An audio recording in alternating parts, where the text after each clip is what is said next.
We are here with Spill the Ink webinar, which I think is the wittiest name. Very excited about this. We're not spilling the tea, we're spilling the ink. So I'm Joanna Voss. Thank you for whoever is here and listening. I'm Joanna. I'm here with three amazing women who I love dearly, Lorraine Laddish, Yvette Marquez, and Shauna Nicole, all of whom are published authors across different genres, numbers of books, lots of different experience with book tours and promotion, lots of breadth and depth of experience from this group. And so I know a lot of people want to publish books. And so I was like, let's talk about it, right? Let's have a real conversation. I have the pleasure of being their manager, so I get to work with these women on a daily basis. And just like I said, love them up. They are experts in their field, and I'm very excited to hear what they have to say. There's even some questions like I don't know the answers to, so I'm excited to get into it. Let's start. I know all of you have amazing bios, but let's keep it focused on your experience as an author. Whoever would like to start, just your name, tell us a little bit about your journey as an author. What types of books? Have you done traditional book publishing, virtual? And then number of books, your timeline, and kind of the format of those. Who would like to go first? Yes, Sean. I'll go. All right. I'm Yvette Marquez, and my food blog is Muy Bueno. My first cookbook is Muy Bueno. So I published my first cookbook in 2012. Sorry, started my blog in 2010. My first book was published 2012. I also have a cocktail book called Latin Twist, and my latest book was published 2 years ago, and that's Muy Bueno Fiestas. Love. All published. I'm Shonda Nicole, and I have one traditionally published book that just released March 1st, 100 Things to Do in Las Vegas Before You Die. Super fun book. And I also have virtual books. So I guess that would be self-published virtual books, which I think is a really neat way to start in the book space, just to get your feelers out there and get some traction. I have 6 cookbooks and 2 seasoning guides in that space. I'm learning things. Lorraine. So I'm Lorraine C. Laddish is how I publish. I was just looking at my first book. It was published in 1995. I've published 18 books traditionally and one self-published, so that would be 19. And my latest book was in 2017 with HarperCollins. Most of them are in other languages that are not English, even translated into Czech, into Portuguese, into Catalan, and of course, Spanish. And I have so many different experiences with publishing that it's almost crazy. I don't identify as an author lately because I haven't published a book recently, but I'm really excited because I thought I did not have another book in me, but I do. That's exciting. Everyone has another book inside them, even if maybe you're still working over your past one. Awesome. So give me the quick and dirty on this. Lorraine, why did you start publishing books? Or why'd you become an author? That's really easy because I was born into a family of authors. My father and my grandfather are authors. They had a printing press. I grew up around books, around printing. I would help them collate on the weekends. So I lived and breathed writing. And back when I was 29 years old, I had a really severe eating disorder for the first part of my life. I put it into book form because the internet didn't exist, blogs didn't exist. So I joke now, since this is the cover of my first book a million years ago, it looks so terrible. But this was republished many times. It was a book that really changed my life. The reason was that I was born into a family of authors, and I had a really strong story to tell that I wanted the world to read. Those were my reasons. Wow. Let's see that cover again, Lorraine. This is terrible. This is terrible. Bring it closer. It's great. Yeah, but it's so old fashioned. Then there was another. It looks like Chloe. There's another. I have many editions of this. It was in different languages, but I look at it. I was 29. No, I was 30 actually when the picture was taken. But it's funny because I look at it now and I feel that it's so different from what I would do now. But heck, I'm 61 and I was 30. Love that. No, I was going to say that's adorable. You need to just do a real Adorable. thing of every book. Like that's, I don't think anybody even knows that. I think it's so impressive. Every book has my face on it, so it's like Wow. it's just a walking the age. Lorraine, I fully co-sign Yvette's idea. I think that's genius. Love I think it. that's so cool. 100%. Also, if you have questions, pop them in the chat. I will keep an eye on it, and there'll definitely be Q&A at the end. Okay, Yvette, your first cookbook. Why did you publish? Give us a quick and dirty. So I was a graphic designer. I've always loved print. I've always loved design. It was my daughter's idea when she was 8 years old for me to write a family cookbook so that when she goes off to college, she can have these recipes written down. As a Mexican, my grandma never cooked from recipes and my mom didn't either. Anytime I cooked the recipes I grew up with, I had to call my mom and ask her. So my daughter's like, why don't you write these down and make a book? I was like, that's a cute idea. So I'll start a little Shutterfly book. And so that was how it all started. But then I started the blog and it grew into other people wanting the book. And so I never knew I wanted to be an author. I liked more of the artsy side of it. And I loved print. I love magazines, just pretty pictures. And so that's where my artsy side came in, is that I really wanted to make it beautiful. So that was my goal. Since my first cookbook, every recipe had a photo because when I cook, I need to have a photo. And so that's how that started. I appreciate that you have a photo for every recipe. Shonda, how did you start publishing? Why'd you publish your book? I always thought I would write a book. Similar to Yvette, as a kid, I would always make books and magazines. My dad was military, so they always had these like hardback, instead of notebooks, they always had these hardback green books like that you would keep document of stuff in. And I would just take them from him and make them like books that I would make. So I've always done that. But as an adult, I don't know that I ever thought about never thought too much about what that book would look like. I just knew at some point it would happen. I definitely thought my first book would be a cookbook because that was my first and still most successful blog. But my first published book, I guess my first book was a cookbook, but it was the non-traditional publishing, just an e-cookbook. But my first published book, which I consider my first book, has been my travel book, 100 Things to Do in Las Vegas Before You Die. That came about because I like literally love Las Vegas. That's my favorite place. I just adore living here. It's been my dream to live here. I love living here. It exceeds my expectations every day. I love for people to come here. I love to host my friends and family here. I love to show them around. So it just made sense to write a book encapsulating everything that I would want to share with someone if they had unlimited time to be here in the city, or if they could just come back and keep doing things. So that is why I wrote the book. It's everything I want to share, and I can just do this and give it to someone. Yeah, it almost just like makes, well, for Yvette and Shonda, all the questions that you get asked about things, just like here. It's just Right. it's all here. It's just more efficient for me to give you my book or have you read my book. I love that. I devour books, so I've always had an appreciation of books and the written word, like especially the written word. So I love conversations about letterpress and being in a family of authors and talking about books, and I can talk about books until the cows come home. So I know a lot of people who are thinking about wanting to write a book, have entertained the idea of writing a book.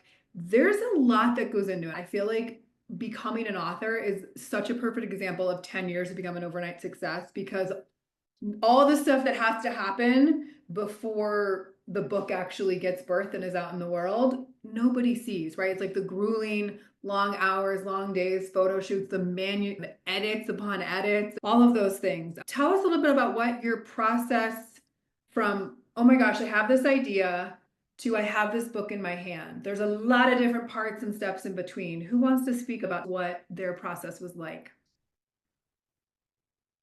I think mine was, I think I write this way in general. It's outline of what this is. I'll create the structure first of what this is going to look like. And I do enjoy a spreadsheet. So my structure was placed into a spreadsheet. Before I started writing, it was like, okay, I'm limited to 100 things. First, I wrote out all the things I would want to be in the book. Then as I structured it, it was like, okay, there's 150 things. They all can't go in there as 100 experiences. Let's start combining some things. Are there multiple parks? We can put in one experience. Are there multiple restaurants by genre? We can put in an experience. So I started structuring things like that. And even before I began to sit down and write, I brought on a team member. We reached out to a lot of venues, attractions, and places in the city to get the story from the owner, expert, or people that work there, just so we could have more, I could have more beyond just my knowledge. I wanted those best kept secrets or facts that people don't know about. That's how I structured it. And I went to Scrivener, which was new to me, which I really liked. And that's how I wrote the book, because then it became, okay, now that I'm ready to write it, where do you put it? Do you pull a Google Doc up? Do you pull Microsoft Word? How do you keep track of it? And I thought it was a really good tool because it had the same kind of structure where I could go like preface, acknowledgments, dedication, and then each set of itineraries by season. So I could really structure it out and write things in the order that I wanted to. If I wanted to go into writing about entertainment today, I could do that. But if I wanted to go history and culture this afternoon, I could do that. I thought Scrivener was a great resource. You structure everything and then download it and give it to the publisher in a really organized manner. So you did it on that platform online. I did. And actually, you come offline for that kind of platform. You come offline, you buy it, you download it, and then it's just on your desktop and you're writing in it that way. Cool. Huh. What about you, Yvette or Lorraine? What was your, from idea, what were your next couple steps? Yvette, I know you worked with an agent. Do you want to speak about how that plays a role in the process? My first two books, I didn't have an agent. I pitched it myself, went to a publisher myself. The last one, I know, but that's because I was naive. Like I had no idea. I just had the nerve with my first book. I started the blog and then I was trying to figure out, okay, how do I was looking into self-publishing and realizing I don't want to buy 10,000 books to have in my garage, figure out how they're going to go into bookstores, how they're going on Amazon, how to ship. By then I was like, I want a book, but I don't want to have to do all that. So I was like, I wonder if I can really get this traditionally published. I went to libraries, I went to bookstores, and I just pulled out all the Mexican cookbooks from the shelves and realized there's not a lot of Mexican cookbooks. At the time, that was 2010. The ones that were like Rick Bayless, Marcela Valladolid, Eva Longoria, Diane Kennedy, the classics. But there wasn't a lot of current Mexican cookbooks out there. So to me, I was like, okay, maybe I can do this. And so when I started the blog, then I started building my audience. And once I was looking at all these cookbooks, I would just look, who are all these publishers? And back then you had to submit a proposal via mail. You have to ship a proposal. It wasn't even, so finally I was like, okay, looking at everybody's qualifications, how do I even get a proposal to a publisher? And I happened to find a really tiny little cookbook by an El Paso cookbook author. It was a regional ethnic publisher. That's all they dealt with. So I sent them an email and they said, what's crazy is we've been following your blog and we wanted to reach out to you. So I was like, okay, this was meant to be. But at the time, they had never done a colored cookbook. They'd never done a hardcover book. Their books were like, they just were very amateur, but that's just their style. They didn't really have the need to have these like very colorful books. And me as a graphic designer, I was like, that's super important to me. So I said, can I be the graphic designer? Because I already had it pretty much designed. I had an idea for it. And they're like, yeah, so we'll pay you as a graphic designer. And so I was their first colored cookbook. And it was awesome because I worked very hand in hand with them. We picked paper, we picked everything. So it was really fun to grow together in that space. And so I loved them. They published my second book, Latin Twist, which is a cocktail book. And by the time the third one came around, I knew I wanted a bigger publisher. They would have gladly, and they offered me to work with them again for my third book, but they're not a huge publishing company. I thought working with a bigger publisher, I'm going to get more things. I'm going to get a bigger advance. I'm going to get a publicist. I'm going to get all kinds of fancy things. That's not always the case, but that was my goal for the latest book. And so then I said, I want to go all out, and I found a literary agent. And so there's a lot of steps. You have to first pitch a literary agent. You need a good letter to pitch a literary agent. By then you should already have your proposal. Your proposal in itself is a whole book. It's literally a whole book. What is your outline? What is your sample recipes, what is your table of contents, what is your categories, everything. Your competition, your bio, you have to sell yourself. It's like your business plan. Your proposal is you really need to show your vision for the book and how you're going to sell this book. And not only how you expect them to help you sell it, but how are you going to sell it? Because more often than not, you're the one pitching and selling your book. I found my literary agent. And then from there, with the proposal, I had help by Diane Jacobs. So if anybody's in the proposal phase of writing a book, I highly recommend Diane Jacobs. She will look at your proposal and she'll grade it. She'll give it back to you. The proposal phase took a year for me. So it was a long process of going back and forth. And it was during the pandemic. So here I'm pitching a lifestyle gathering book. That was a challenge because who wants to gather and entertain during a pandemic? When I think about it now, it was so challenging, but I knew that's what I wanted. And so then finally she pitched a publisher, Insight Editions, and they published my book. I always forget about you doing all that during that. Then again, that's where people don't see is you were doing all that during COVID. I remember talking to you about holiday celebrations and how to bring people together. Yeah. Lorraine, you've seen a lot of different iterations of this industry. What sort of changes have you seen with book publishing for your time? I was taking notes while Yvette was speaking. Remember that when I published my first book, I wrote it in WordPerfect. I don't think anyone knows what that is. Probably not. It was very bizarre. But anyway, I wrote it feverishly. And back then, proposals and this, I also didn't know the literary agents. I was in Spain, so it was a little bit different. I would read books about writing and publishing, but I was writing in Spanish because it made sense. It was where I lived. But I do want to tell the story because it's a story more of being 30 years old and naive and not knowing, having the gumption to do that, is that I knew I had a good subject matter. Even though it was my own story, the news in Spain was not covering eating disorders or bulimia or anything very much. I pitched myself to Spanish TV programs saying, I wrote a book about my experience with bulimia. Lady Di has it. Jane Fonda has it, blah, blah, blah. And they're like, is your book going to be published? And I was like, I'm sure it will be published. I said, yes. But I would send those proposals by fax because back then that was crazy. Well, fax, that was bizarre. So that was my technology back then. I did what Yvette did, and I went to bookstores and I picked out self-help books, who's publishing what. And I sent these guys faxes also. Not everybody had a fax, so I was very innovative. I said, I'm going to be on this TV program tonight, national in Spain.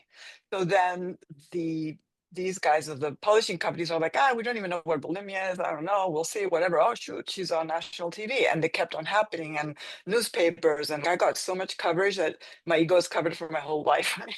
It was very good. That got me 6 contracts that different publishers were offering me. I don't have an agent. I'm a young person who has no idea what she's doing. So I will never know if I went with the one that was the best in the long run.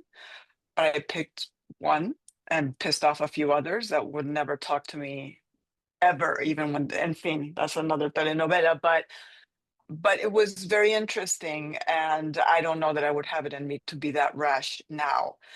The latest one I published in 2017 was with HarperCollins here in the States, even though it was in Spanish, and I never got them to publish it in English. I'm never publishing a book in Spanish first again. That one was with a literary agent, that was with a proposal that, as Yvette said, had to go back and forth a bunch of times. It was absolutely very different, a very different experience. Also, my first book, I was the one putting myself out there. For a number of my other books, publishers were coming to me. So that's also a different experience, being the one pushing it out there. I think it's getting harder and harder to publish with traditional publishers. Sometimes I think it's a good thing. And I've published novels as well, which you probably don't even know. A couple of my books are novels. And I always thought that I wouldn't be a real writer unless I published fiction, and I managed to do that. These crazy things I thought I could never do. I'm done with that, I think. And I also have unpublished works. So I think that's important to know too. I have at least 6 manuscripts that never saw the light of day, and I'm glad they didn't. I think that's important to know too. I am taking so many notes. This is giving me so many ideas. I love how much I'm learning about all of you. Okay, again, popcorn style. What surprised you the most about writing a book? Expectation versus reality. What's been a surprise along the journey? I'd say when I say the marketing aspect of it, that doesn't surprise me, but the amount of work that goes into it. I had the misconception that you write the book, you turn in your manuscript, and the hard part's done. Like, I didn't realize the quiet part, almost the serene part, is writing the book because you're working quietly at your desk, at your pace. You know, you have a due date, you set your time to meet that expectation. And then the very demanding part is the marketing of the book. And I can say, just listening to the stories, like hearing how everyone wrote their book and all these fun stories behind the scenes. But I didn't even think about, like Lorraine said, this hit me more recently about how, in my case, Joanna made the introduction to the publisher, but it still was almost like they came to me. I didn't really have to do much pitching. It was like, yep, we saw your blog, you're the one. And I wrote from there. And I intend to work with that publisher again on a cookbook. And we just had talks about the next project. And this time I was like, you'll have to pitch him the idea. And I was like, I didn't have to do that before. We'll see. So that was something new for me.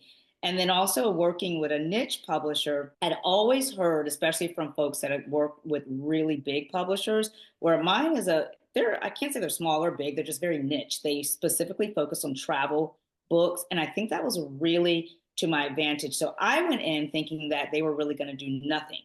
And even though I'm saying there was so much work to be done, I think I've learned that I think that's on any side, whether it's small publisher, big publisher, niche publisher, there's just going to be a lot of work to be done on the marketing side because there's so many appearances to make, book events to have, things to put out into the world now that there's social media, emails. There's just a lot of work to do to keep the book, let people know that this book exists.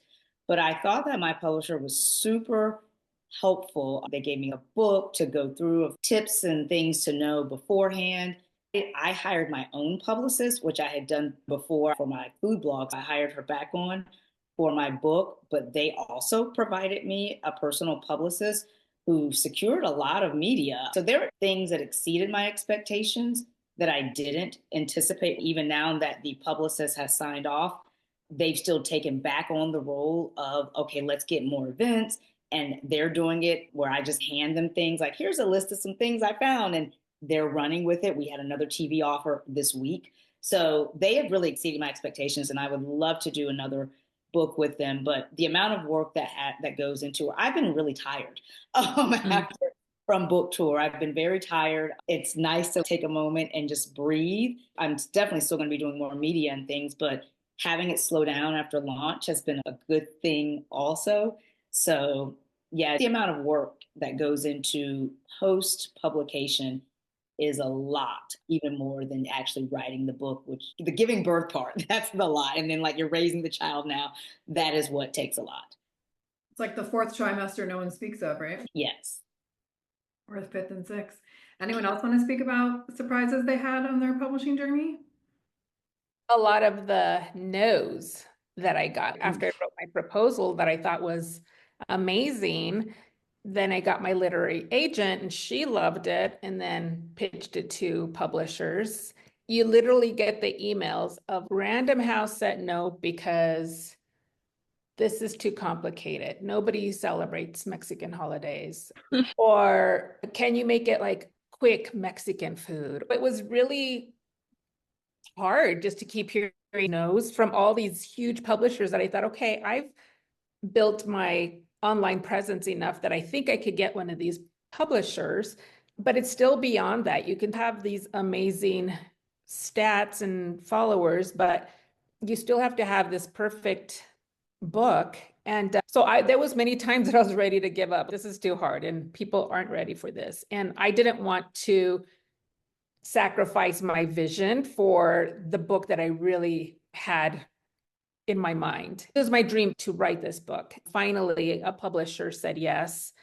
And I was so excited because as an artist, I really we went all out with the photography.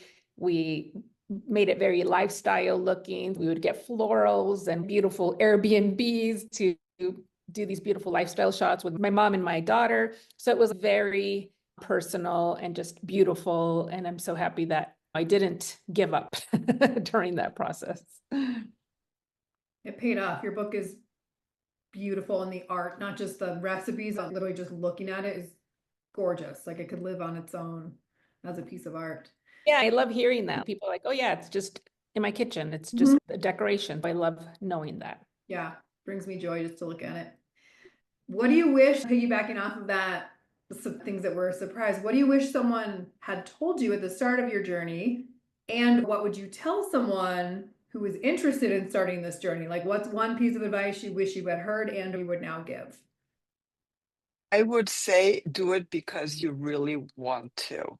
Because I'm married to a published author also, who has awards like from the Pen America, like not little tiny obscure awards. And so here's the thing, like I have seen Phil, my husband, go from not being an author to being an author. And I was already an author. And I kept telling him, your life is not going to change because you become an author.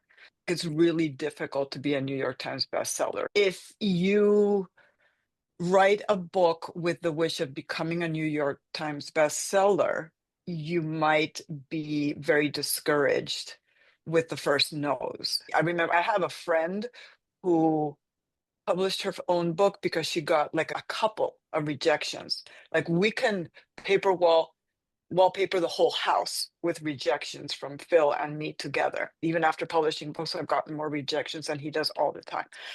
But this is the thing, that if you're either no shade to Shonda, because I know you're going to publish more stuff, but there are people who have a book in them and there are people who are writers.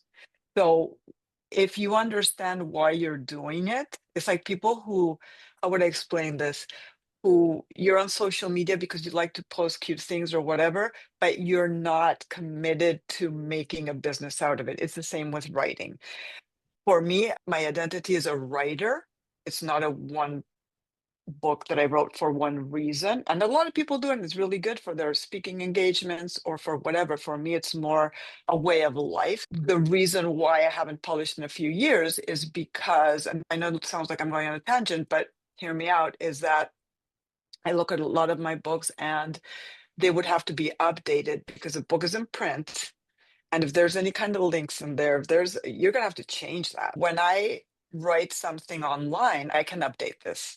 So my creativity is going online, and I have to ask myself, is this enough for a blog post? Or is this only a blog post? Or is this a book? Or is this going to be full of fluff? Going back to my first sentence, do it because you really want to, not because you think you're going to become famous or it's going to change your life. It could, but that should not be your motivation. Eva, do you remember that quote we were talking about that Sally posted on Substack? It was like, why do you want to publish a cookbook? It was speaking exactly to what you were just saying, Lorraine, but it was like, do you want to publish it because just that, oh, you want to be a published author, or do you want to have your content and your ideas live on and be accessible to other people? It was that, is it like vanity's sake, or does it have legs for real? Yeah. You said it much more succinctly than that, but I know with my latest book, being that it was very tailored to the holidays and how I entertain, I knew from the beginning that's what I wanted. I wanted a holiday book that was just not Christmas and Thanksgiving. It was like how we eat and celebrate and entertain all year round as Mexicans. We still do 4th of July with Mexican food. We still do whatever Mother's Day with Mexican food. There's just certain dishes that we eat during each holiday. And so for me, that was my reason, because I didn't want somebody else to do it.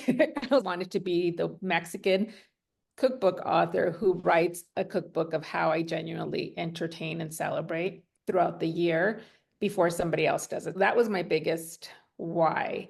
Now, I'm not going to lie with Lorraine talking about goals that I really wanted. Who doesn't want to be a New York Times bestseller? Who doesn't want to be on the Today Show, on Good Morning America? These were all of my goals and dreams, but it doesn't happen for everybody. But it does still give you expertise as an author, as a blogger, in your business. So I'm still thankful that people see me as an expert, even though I'm not a celebrity chef, I'm not a trained chef. I'm a home cook who loves Mexican home style recipes. I think what I mean by don't do it for only possible New York, whatever bestseller status is, New York Times, but it's more because then you're going to be like, oh, I didn't make it. I'm Mm, not, that's what I mean. It's Yeah. more do it for the love of it, like being an influencer, being a blogger. If we weren't in it for the long run, we'd be long gone because there are ups and downs. For me, it's more, okay, I have these books. A lot of people I know now don't know that I'm an author. I don't talk about it because you are only as good as your last book, just as you are only as good as your last piece of content online. And unless your book is selling, I don't know, Paulo Coelho or I don't know, people who really make it in the long run, it's making peace for me with I am this mid-list author, just like my husband was saying about himself. It's okay. It's not a bad thing. I write because I want to, and not because my next book is it's because I'm compelled to. A really good point that reminded me of Lorraine, because I think that outside people who are friends and our family who see us as writers or see us as book authors think that's our livelihood. Mm.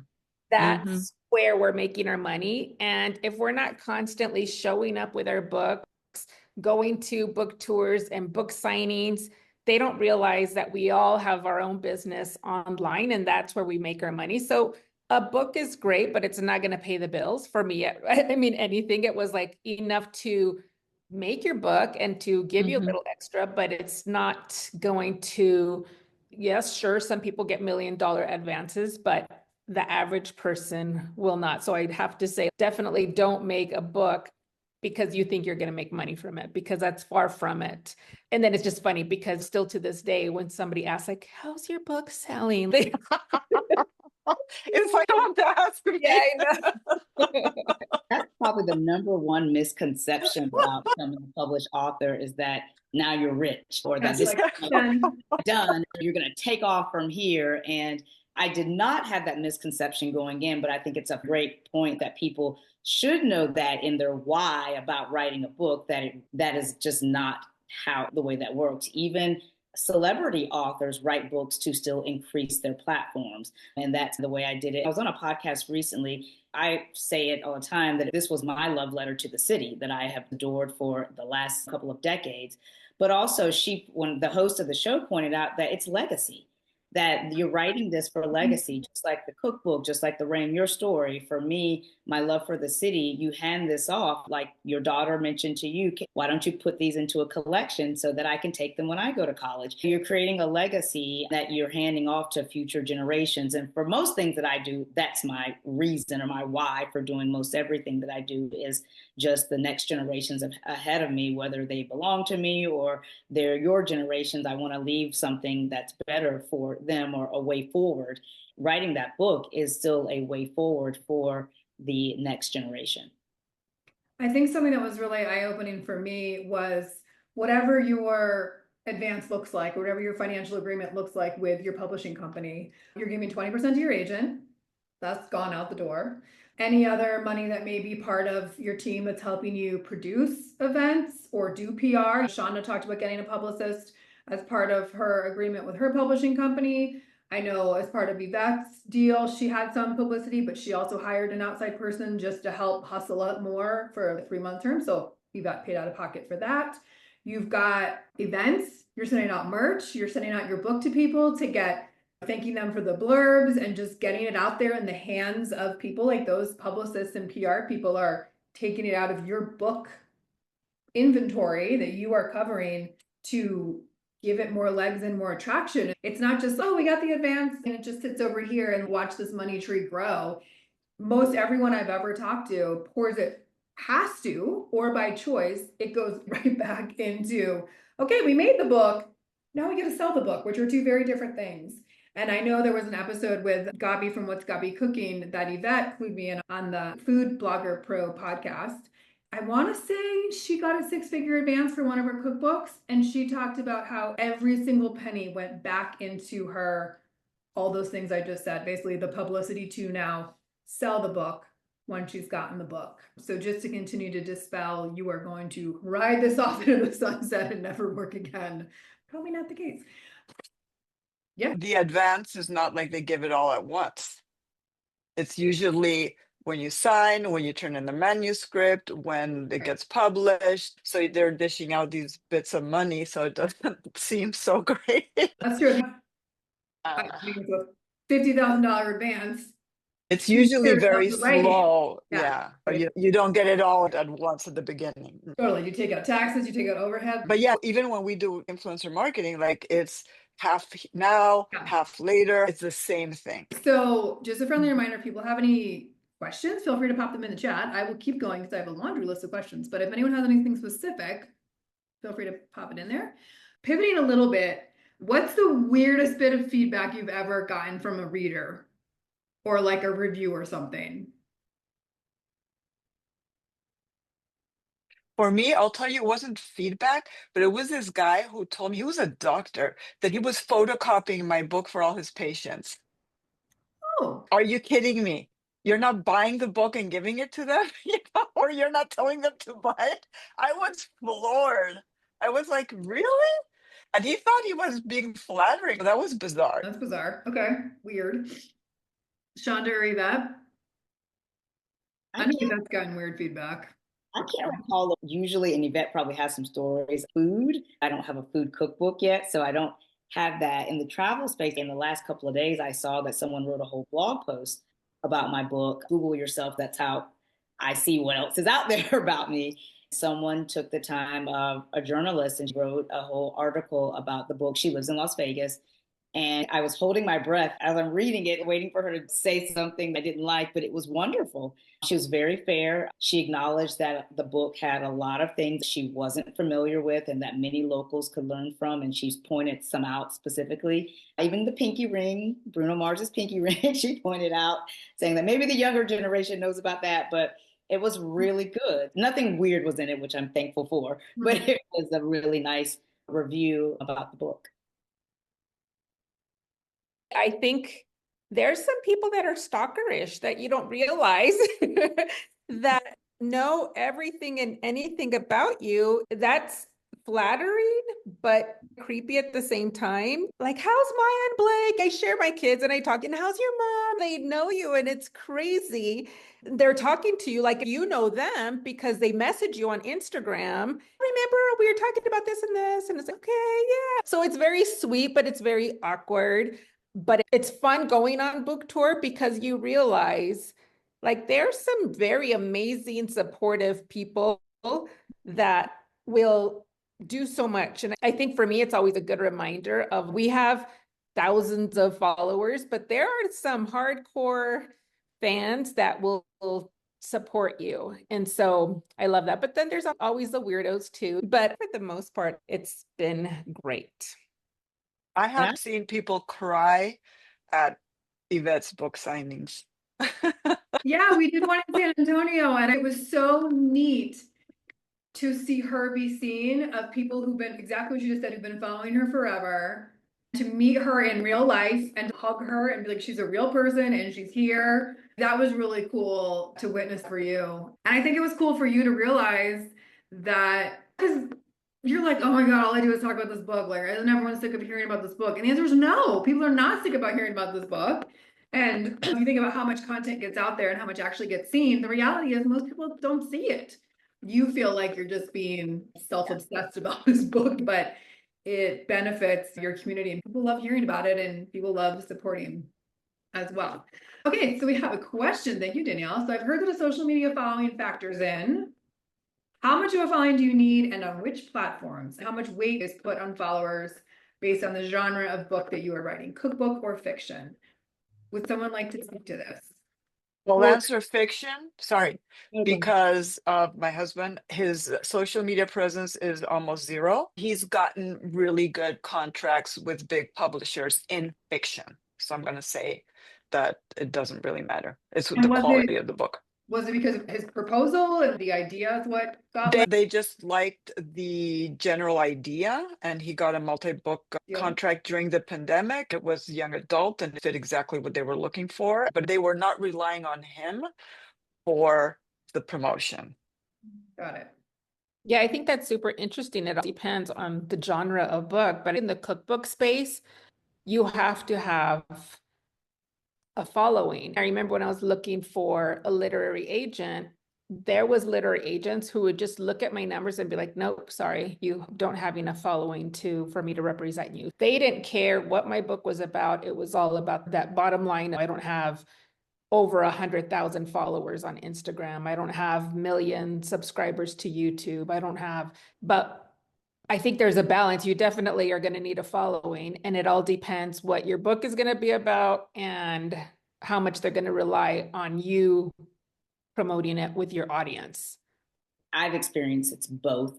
For me, the immediate yes was because I had the existing blog with traffic and readers. So that made it like, yes, you're the person.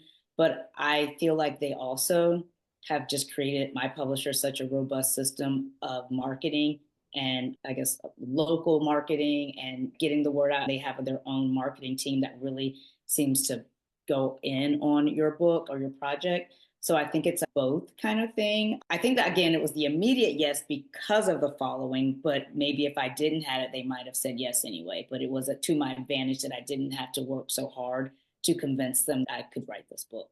Yeah. In that sense, with nonfiction, I've been turned down by friends in the big five that wouldn't even read my proposal because the same thing that Yvette was saying, 50,000 followers on Instagram, and for one of the big five publishers, that's nothing. So they do want they want guarantee that you're gonna. They have a calculation, and I want to say it's 1% of your audience is gonna buy the book. So if you have 100,000 followers on Instagram, 1% of that isn't a lot of book sales. Even if you have 1 million followers, it's still hard. If you sell 10% to your audience, that's amazing. But we have a lot of followers and you think they're going to be supportive of you, but even if only 10% of your followers buy something that you're selling, that's still really successful. And I think that publishers may also underestimate, because that is so true. People think just because you have 1 million followers or even 20,000 followers, that equates to, oh, you're going to have just the average person, that you're going to sell so many books. I think that the real social media certainly helps. That conversation with Joanna recently has exceeded my expectations as far as me continuing to promote that has definitely been a big part of the sales. But also, I think a big part of it is your email list. Those are your core people. To Yvette's point, I've had people say to me, like, how's your mom doing? And I'm like, how do they know my mom? Because in my travel book, I have dedicated the book to my husband, but there's no big other mention of family members. But I have a podcast. My mom's been on the podcast lots of times. So people do feel like they know you and your family, and we're on the podcast telling family stories. So people they're really invested in you. They know a lot about your family, what you cook, to help someone put something on a dinner table is very personal. And even me writing a travel book, I definitely always try to make the connection to my audience, because my biggest audience are my food people. I didn't want to leave them out because that's the most loyal audience that I have. Although I'm not writing a book about food right now, I would connect back any food experiences that are tied into the book. Or if it were like Thanksgiving or Christmas, I would send an email to them and give them a recipe. At the bottom, I'd ask them, want to know what Las Vegas looks like at Easter or what we do, and connect it back and send them to my Vegas blog or my Instagram to show them what it looks like, just to intrigue them to want to buy the book. Even though they're my biggest supporters, I had to bridge the gap on why. I know I like you, but why would I want to buy this book? Because it's not a cookbook. Making that connection, I didn't want to leave them out. For publishers, I know that the belle of the ball is definitely Instagram, that they probably do miss out by not considering that email list, because when someone opens an email from you, and I think Substack is amplifying that message now, that is very personal, it's very intimate. That means some people have, I know I have, for people that I follow, or like authors that I'm on their email list, a folder just for them. So if some of our readers probably have a folder just for us too. That is super personal. So it's a big part. So when publishers want you to have some type of audience, that is I think that's a very fair thing that they're asking for of you, but they may miss the mark a little bit, and that the gold mine of that is definitely people that are subscribed to you. What was your go-to snack, drink? Were you a morning writer, an evening writer? Shonda talked about the quietness of writing. Like, you are getting up and sitting down and being like, I'm writing 10,000 words today, or I'm writing 5,000 words today. That is a lot of words. Or I have to write X amount of words by X day. So you're like, okay, it's 2,500 words a day for the next no days off until Thanksgiving kind of thing. So what was your process? What was your snack? Were you like a coffee, like lots of water? Did you like put yourself in a certain spot? How did you make the writing happen? With me, I gained a shitload of weight writing the book, because it's like you're constantly testing the recipes, making sure they work. So for me, like writing as soon as I tasted it, just to inspire me to talk about what the flavors were, what makes it special, and to help me write my story. I have to taste it. And that's even how I work with my blog. If I write something, it's right in the moment as I finished baking the dish or whatever it might be. So I wasn't a snacky kind of person, but I was just eating my way through my recipe at the time. But if I were to say now, what are my go-to snacks? I love nuts. I love, just my thing lately is just like a trail mix. So that's usually my go-to little snack when I'm hungry. And are you sitting where you're sitting right now writing, or do you write at that desk? I'm here. Cool. What about you, Chandra? I sit here. I wrote most of the book seated right where I am, right here. This is like my ideal space. I have created a beautiful collection of Mexican pottery on my front porch. I think I'm up to almost 20 pieces now, and I'll look out my window. I'm going to write a Vegas article about that at some point. Sometimes I'll think, I want to sit there. Let me bring my computer down. I don't like writing on a laptop. I like a desktop. And so that is very hard for me to take myself somewhere else, even though there's one beautiful scenery like in Las Vegas, but I like sitting at my desktop computer. So that means I'd have to unplug it, take it for me to be comfortable writing. I want the big screen. Yeah, I'm trying to think that I write much in Virginia. I wrote some in Virginia, probably 10% of the book. It's really neat here, and why I long to live in Vegas for so many years, because, and I think you said it to me before, like, you moved there, like, you've only been there 3 years, and like 2 years you wrote a book. But in my mind, I've always been here for at least 15 years. Getting here was just the cherry on top. If there's something new, I can run immediately to it, get the pictures, cover it, and then come back home and write the story. Like, that just made the recipe. Now I can sit down and write the story. But funny thing is, I probably lost some weight because I'm not on food right now. I'm not creating recipes. I was writing about travel. I just sit right in this space, and it works for me. What about any snacks for you, Shonda? Did you have anything next to you, or a Trader Joe's fancy drink? I think for probably a few years now, I like dried fruit. Trader Joe's has the most amazing dried mandarin oranges, so I always have those handy. And then what am I drinking? It's probably water, to be honest. I'm eating less because I'm not getting up as much because I'm tied to the computer writing. But yeah, when you're doing food recipes, you're living it up, you're eating. So it's just been a different world. I aspire to get back to food because that's what I also love writing in. So it's been nice to pivot from, not even from Las Vegas, because that's just my life, but pivot from creating content about Vegas and get back into food, because food has such a, whereas Vegas has such a rich history for me. It's something that I put myself in, and food for me, the history is something that I've already belonged to because of my family recipes. So I'm really excited to sit in this space, and also looking forward to creating a book on that project where I can continue that legacy as well. Lorraine, I'm going to have you finish this question for us, and then we're going to wrap up. What is your go-to snack, your writing routine? Do you sit where you're at right now and write? Okay, so since I've been doing this for 30 some years, it's the country, the room, everything has changed. I've been sipping wine, I've been drinking water, I had protein snacks or jamon. But one thing I do remember is that when I was a mom and I had a deadline, I booked myself into a hotel and had my then husband take care of my kid. And I was down the road, but it was like I just needed to remove myself from my home because I would never do that. So I'll do whatever it takes and write in any condition. because I got to do it. Yeah. Cool. Well, thanks, ladies. I very much appreciate this. And I'm glad we recorded it. So thank you, Shonda, for kicking me in the pants to do that. I have so many takeaways and notes. There's going to be Substacks coming out, just like thoughts and how this can help people wanting to become an author and a writer. I am excited to see what each of you write next. I know there's more cookbooks and books in this group forthcoming. So yeah, thank you everyone who joined us now or is watching later. Very much appreciate it. And we will see you soon. Thank you all. Bye.